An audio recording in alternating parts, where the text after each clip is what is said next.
구름이 흐려도 어두운 마음을 감출 수 없다. 2004년 스포츠 분야의 한 고위 공무원이 10세 새 소녀를 성폭행한 사건이 사회를 충격에 빠뜨렸습니다. 당시 수사 과정에서 그는 중개인을 통해 순결을 가진 소녀를 찾아달라고 요청하며 상당한 금액을 제시한 사실이 밝혀졌습니다. 거래는 에덴 호텔에서 이루어졌지만 결과적으로 그 공무원은 법적 심판을 받아 공직 경력이 끝나버렸습니다. 한편 어린 소녀는 평생 지울 수 없는 깊은 상처를 안고 살아가야 했습니다.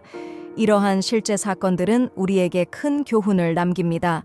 특히 성숙하지 않은 어린 여성들이 위험한 함정에 빠지는 것을 방지하기 위해 우리는 이런 수법들을 폭로하고 경고해야 합니다.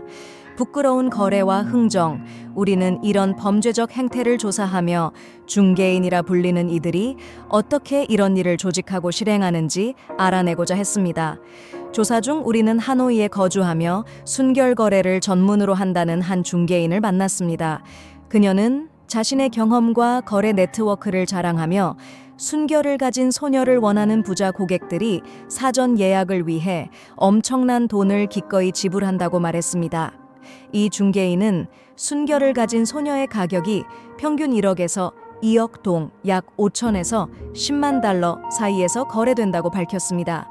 외모와 나이에 따라 가격이 달라지며 경우에 따라 3억 동, 약 15천 달러 이상도 가능하다고 설명했습니다. 거래가 성공하면 중개인은 거래 금액의 일정 부분을 수수료로 받습니다. 그녀는 소녀들이 매우 순수하고 특별해야 한다고 강조하며 거래 전 철저한 확인과 평가 과정을 거친다고 했습니다. 사진을 제출하고 인터뷰를 통해 소녀가 진짜 순결한지 검증하는 등의 과정이 이루어졌습니다. 은밀한 연결과 위험한 상황, 우리는 조사 목적으로 한 가상의 17세 소녀를 설정하고 그녀가 가난한 가정 형편 때문에 순결을 팔고 싶어 한다는 이야기를 꾸며 중개인과 연결했습니다. 중개인은 처음에는 매우 친절하게 접근하며 소녀의 배경을 철저히 조사했습니다. 하지만 가격 협상 과정에서 그녀는 거래를 유리하게 만들기 위해 소녀의 외모를 비하하고 가격을 깎으려는 태도를 보였습니다. 조사 과정 중 우리는 또 다른 남성 중개인과도 접촉했습니다. 그는 전국적으로 거래 네트워크를 운영하며 소녀들을 부자 고객들에게 연결하는 역할을 맡고 있다고 주장했습니다. 현장에서의 위험과 교훈, 우리는 실제 거래를 조사하기 위해 한 여성 기자를 가상의 소녀로 설정해 현장에 투입하기로 했습니다. 하지만 이러한 작업은 매우 위험하며 철저한 계획과 대비가 필요했습니다. 실제로 중개인은 한 고급 아파트 단지에서 고객과의 만남을 주선했습니다. 이 아파트는 외부인의 출입이 제한된 곳으로 조사 기자가 현장에 접근하기 쉽지 않은 상황이었습니다. 예방을 위한 메시지, 이러한 조사를 통해 우리는 여성, 특히 젊은 여성들이 이러한 위험에서 벗어날 수 있도록 돕고자 합니다.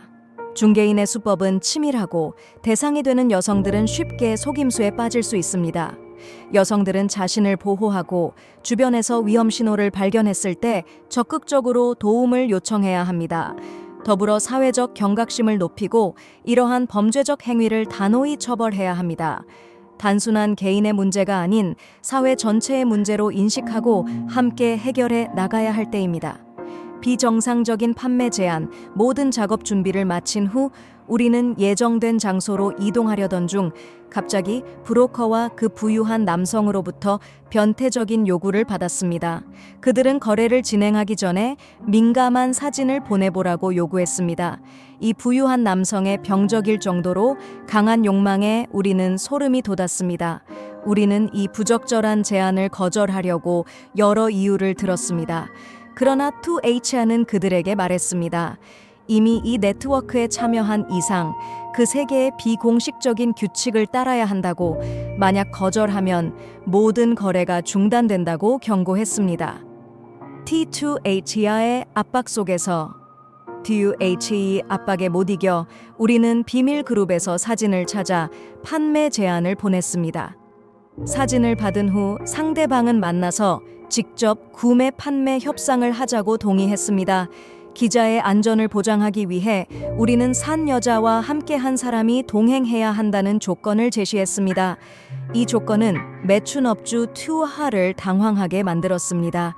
하지만 협상이 진행된 후 엄청난 이익을 앞에 두고 튜하는 결국 동의했습니다. 그러나 이 교활한 여자는 조건을 하나 더 추가했습니다. 동행자는 공동주택 로비에서 멈추고 그 후 산 여자와 그 미스터리한 부유한 남자가 거래를 진행해야 한다는 조건이었습니다. 어린 토끼 앞에서 늙은 여우, 몇 분간의 고민과 갈등 끝에 17살 산 여자 역할을 맡은 기자는 부유한 남성의 아파트에 도착했습니다. 그 아파트는 25층에 위치한 고급 아파트로 아름답게 꾸며져 있었습니다. 화려한 가구들이 정돈되어 있었고 테이블 위에는 반짝이는 양초와 은은한 향이 퍼지는 와인 한 병, 간단한 간식이 준비되어 있었습니다. 모든 것은 그 부유한 남성이 딸 같은 저녁을 준비하며 그곳에서 그는 낯선 소녀의 순결을 빼앗을 계획이었습니다. 산 여자가 두려움에 떨고 있는 모습을 본 부유한 남자는 급하게 성급하게 행동하지 않았습니다. 그는 부드럽게 안부를 묻는 말로 소녀에게 다가가며 자신의 욕망을 숨기려 했습니다. 갑자기 그는 손으로 소녀의 머리카락을 쓸어내며 산 여자는 그 가짜 천국 같은 방에서 도망치려 했습니다. 잠시 후 그녀는 문이 반쯤 열려 있는 것을 보고 그 뒤에 있는 동료들이 준비가 되어 있다는 것을 알았습니다. 산 여자는 마음을 가다듬고 먹이 역할을 계속하기로 결심했습니다. 이제 23시가 넘어 고요한 분위기 속에서 우리는 산 여자를 걱정하고 있었습니다. 방 안에서 부유한 남자는 거래를 시작하며 소녀에게 탐욕스러운 질문을 던졌습니다. 너 17살 맞지? 가슴 다 컸어? 그런 거에 대해 알고 있지? 그 남자의 눈빛에는 욕망이 가득 차 있었고 소녀는 시간을 끌어 상대방의 주의를 분산시키려 했습니다. 소녀는 배고프다고 말하며 늦은 밤 간식을 원했습니다. 그는 실망한 표정을 지었지만 결국 그녀의 요구를 받아들여 부엌에서 스테. 몇 분간의 망설임과 고민 끝에 기자가 위장한 17살 소녀는 순결을 구매하려는 대부호의 고급 아파트로 올라갔다. 그 아파트는 25층에 위치하며 세련되게 꾸며져 있었다. 반짝이는 가구들은 주인이 깔끔하게 배치해 두었고 테이블 위에는 은은한 향기를 풍기는 촛불이 반짝이고 있었다. 간단한 다과와 와인 한 병도 미리 준비되어 있었다. 모든 것은 대부호가 세심하게 준비한 것으로 이 고급 아파트에서 낯선 어린 소녀의 순결을 빼앗으려는 의도가 담겨 있었다. 소녀가 겁먹은 표정을 짓는 것을 보고 부자는 경솔하지 않았다. 어린 소녀 앞에서 억누르려는 욕망을 숨기기 위해 그가 노인들의 심리적으로 가벼운 안부를 묻는 말을 했다. 갑자기 그는 손을 들어 머리카락을 쓰다듬어 소녀를 떨게 하고 겁에 질리게 하여 가짜 방을 탈출하려고 했다. 그녀는 잠시 겁을 먹은 후 눈을 내밀었지만 문은 여전히 닫혀 있었다. 그 뒤에서 동료들은 여전히 지원할 준비가 되어 있다. 그녀는 점점 마음을 가다듬어 먹잇감으로 계속 나아갔다. 이때 23시가 넘었고 조용한 분위기가 감돌았고 우리는 그녀를 긴장하게 걱정했다. 방에서 부자 남자가 속삭이기 시작한 육체 거래도 있었다. 그는 시선과 질문으로 시작했다. 17살이죠? 가슴은 다 피었습니까? 그것에 대해 아는 것이 있습니까? 약탈하려는 욕망으로 가득 찬 눈빛이 부자의 안경 너머로 드러났다. 상대방의 주의력을 줄이는 시간을 늘리기 위해 배고픈 척하는 소녀는 야식을 먹고 싶어 한다. 그는 실망감을 드러냈지만 여전히 받아들이고 산녀를 위한 스테이크를 만들기 위해 부엌으로 갔다. 몇 가지 상황에 대해 질문한 후 그는 오늘 밤 그가 큰 일을 할 수 있도록 도움을 준다면 그녀의 삶을 바꾸도록 돕겠다고 약속했다. 그는 초대장을 보냈다. 왜 아직 침대에 들어가지 않았어? 나는 두려워요. 선물을 먼저 받고 싶어. 내가 돈을 먼저 줄 테니 안심해. 이제 나는 무엇을 해야 하나요? 화장실에 가서 씻고 침실로 들어가. 나는 준비가 안 됐어요. 빨리 끝내자. 시간 낭비하지 말고. 나는 지금 너무 졸려. 우리 얘기 좀 해요. 주저하는 게 나를 화나게 하고 제어가 안 돼요. 모든 상황이 통제 밖으로 나갈 위험이 있다고 느낀 우리의 기자는 준비가 안 됐다고 하며 내일 다시 만나자고 요청했다. 그 부유한 남자는 실망한 표정을 지었지만 마지못해 동의했다. 새벽 1시, 우리는 그 부유한 남자가 있는 건물에서 나왔다. 거리는 어두운 불빛만 비추고 두 자매는 길을 따라 함께 지나갔다. 5천만 동을 생각하며 우리는 저절로 웃음이 나왔다. 대부에 대한 놀라운 밀매 시장에서 돈과 욕망이 지배하는 세계에서는 원하는 사람은 누구든지 VIP가 된다. 처녀를 팔고자 하는 여자들이 아무리 외모가 어떻든 사려는 사람이 있기 마련이며 가격은 외모에 맞춰진다. 우리는 이 대부들의 병적인 욕망에 대해 더 알고자 했다.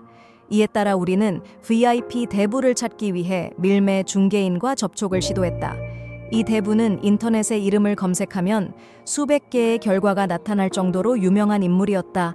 그는 ANS 출신의 대기업 CEO였다. 중개인은 이 대부가 처녀를 찾는 목적이 단지 스트레스를 풀기 위함이라고 설명했다. 그렇기 때문에 그는 처녀라는 조건만 맞으면 되며 그 외에는 크게 신경 쓰지 않는다고 했다. 그 대부는 6월 1일 큰 사업을 앞두고 급히 처녀를 찾고 있다고 했다. 우리는 그 대부가 실제로 매우 유명하고 중요한 인물임을 알았다.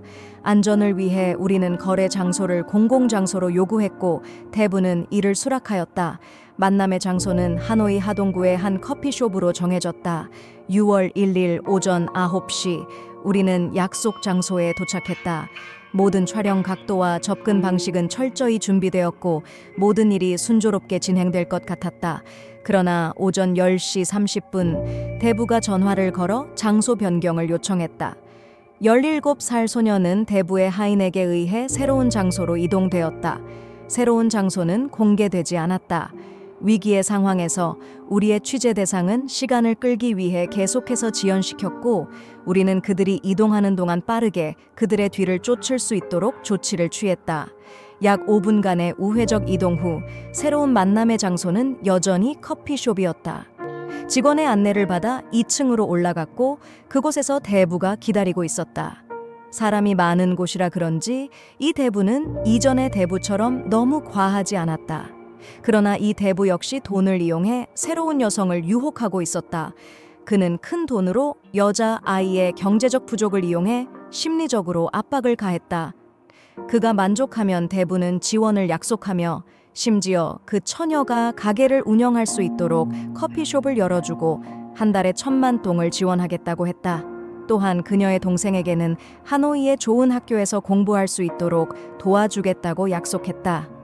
처녀는 큰 눈을 반짝이며 감사의 표시로 기꺼이 그 제안을 받아들일 듯 보였다. 하지만 첫 만남에서 너무 멀리 가지 않겠다며 이후에 다시 만나자고 했다. 미신, 비인간적 행위 우리의 취재가 끝난 후 밀매와 처녀를 팔아 돈을 버는 대부들의 병적인 욕망을 밝혀낸 우리는 이 사건을 마무리하고 나서 미루기로 했다. 그 이후 며칠 동안 밀매업자와 대부들은 지속적으로 메시지를 보내거나 전화를 걸어 처녀를 유혹하며 거래를 성사시키려 했다. 그들은 대부가 큰 사업을 앞두고 있다고 하며 처녀가 그들의 요구를 맞춘다면 화려한 생활을 약속했다. 이 음흉한 세상의 어두운 면이 밝혀지면서 독자들 중 많은 사람들이 지식과 재력을 가진 사회적 지위가 있는 사람들에게서 나오는 이런 행위에 대해 분노했다.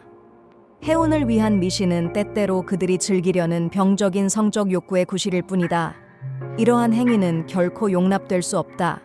한 사람의 성공은 그의 재능, 신뢰성, 경험에서 나오는 것이지 여자의 순결을 빼앗는 데 있지 않다.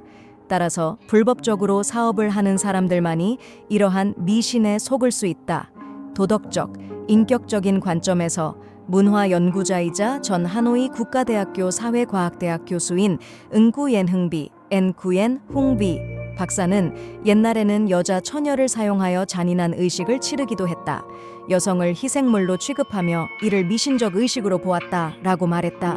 그것은 전통적인 미신에 불과하다. 그때부터 그런 잔혹한 의식들이 일부 사람들에게 남아 일부 개인들 사이에서 미신적인 믿음을 퍼뜨리게 된 것이다. 이는 야만적이고 비인간적인 신앙이다. 처녀를 사는 행위는 실제로 비인간적인 행동이다. 라고 그는 단호하게 말했다. 또한 그는 처녀를 사는 것으로 운을 바꾸려는 이유는 단지 남성들의 원초적인 본능을 정당화하려는 핑계일 뿐이다. 라고 설명했다. 사업을 하는 사람이라면 자신을 위한 이익을 우선시하고 타인의 인격을 희생하여 자신의 이득을 취하려 한다면 그 무엇도 더 이상 두려운 일이 아니다. 구매자와 판매자 모두의 행위는 사회에서 배격하고 비난받아야 한다고 그는 덧붙였다. 친애하는 여러분, 플러그 이야기의 시간은 이제 마무리되었습니다. 프로그램이 마음에 드셨다면 좋아요 누르고 공유하며 채널 구독을 잊지 말아주세요. 다음 프로그램에서 여러분과 다시 만날 수 있기를 기대합니다. 감사합니다.